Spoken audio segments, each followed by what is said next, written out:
Selama bertahun-tahun, manusia telah meneliti fenomena keberadaan UFO atau Unidentified Flying Object. Rasa penasaran terhadap eksistensi benda terbang tak dikenal ini melanda orang-orang di dunia, tak terkecuali orang-orang di Indonesia. Nah, dalam edisi kali ini, kami akan mencoba menyibak kisah misteri perihal keberadaan UFO di Indonesia. Kami juga akan mengurai beberapa kesaksian masyarakat Indonesia yang mengaku pernah melihat benda misterius ini terbang di wilayah mereka. Tapi sebelum kita mulai, silakan tekan tombol subscribe and like agar channel ini terus tumbuh dan berkembang. Jangan lupa aktifkan lonceng notifikasimu agar kamu tidak ketinggalan konten-konten terbaru yang kami sajikan.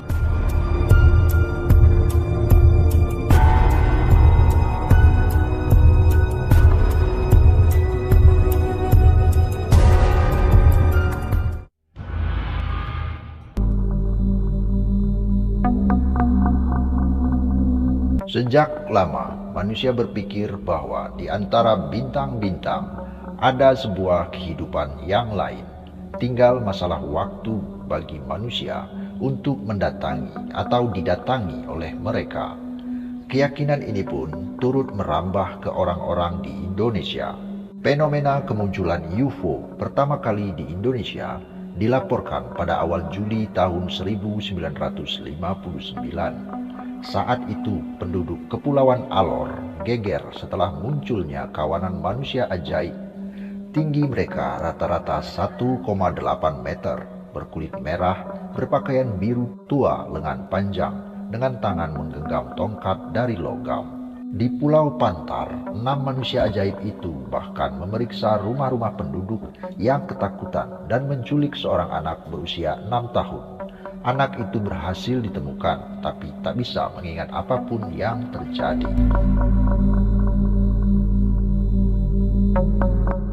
Dalam upaya merespon laporan masyarakat, pihak kepolisian saat itu pun bergerak.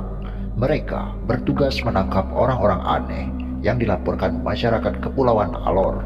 Para polisi menunggu makhluk-makhluk itu muncul di tempat mereka biasa menampakkan diri, yakni di hutan sebelah timur Kalabahi.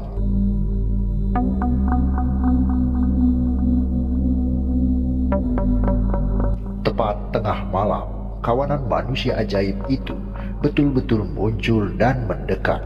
Para polisi yang panik pun mulai menembak. Ketika situasi mereda, mereka dibuat heran sekaligus ketakutan. Jangankan sesosok jenazah, bahkan setetes darah yang tercecer pun tidak ditemukan. Hanya pohon-pohon berlubang dan aroma asap mesiu. Tak lama setelah peristiwa itu, penduduk Kepulauan Alor melihat benda putih bergemerlapan terbang dari arah barat menuju ke timur.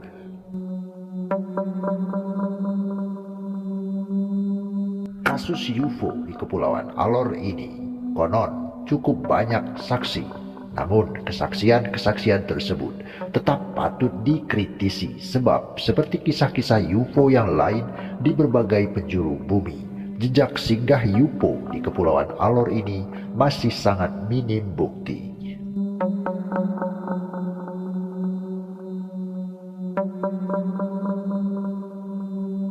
Selanjutnya, fenomena kemunculan UFO di langit Indonesia yang kedua dilaporkan terjadi pada masa-masa peristiwa Dwi Kora di Surabaya pada tahun 1964. Kemunculan benda terbang tak dikenal ini dicatat selama 7 hari, terhitung sejak tanggal 18 sampai 24 September 1964. Selama seminggu penuh, benda-benda terbang tak dikenal itu hilir mudik di daerah segitiga, yakni Surabaya, Malang, dan Bangkalan. Ketika itu, radar AURI menggegerkannya peristiwa itu. Pejabat kepresidenan yang saat itu dijabat Dr. J. Laimena merasa perlu untuk mengeluarkan himbauan agar masyarakat tetap tenang dan tidak menimbulkan suasana yang keruh, serta dilarang untuk membuat desas-desus serta tafsiran-tafsiran.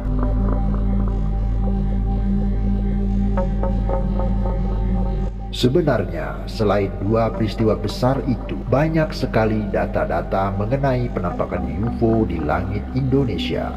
Namun, benda-benda misterius ini dalam keyakinan tradisional masyarakat Indonesia tidak pernah dikait pautkan dengan ilmu pengetahuan atau fenomena sains. Kemunculan benda-benda asing terbang selalu dikaitkan dengan fenomena mistik dan klinik. Pemikiran skeptis inilah yang pada akhirnya menutup peluang penyelidikan lebih lanjut atas nama penelitian ilmiah di Indonesia.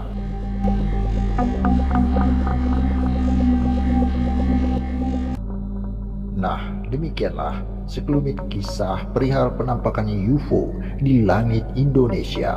Meskipun keberadaannya masih menjadi misteri hingga saat ini, namun tetap saja apabila dimungkinkan, maka penelitian maupun penyelidikan akan eksistensi mereka patut untuk dilakukan.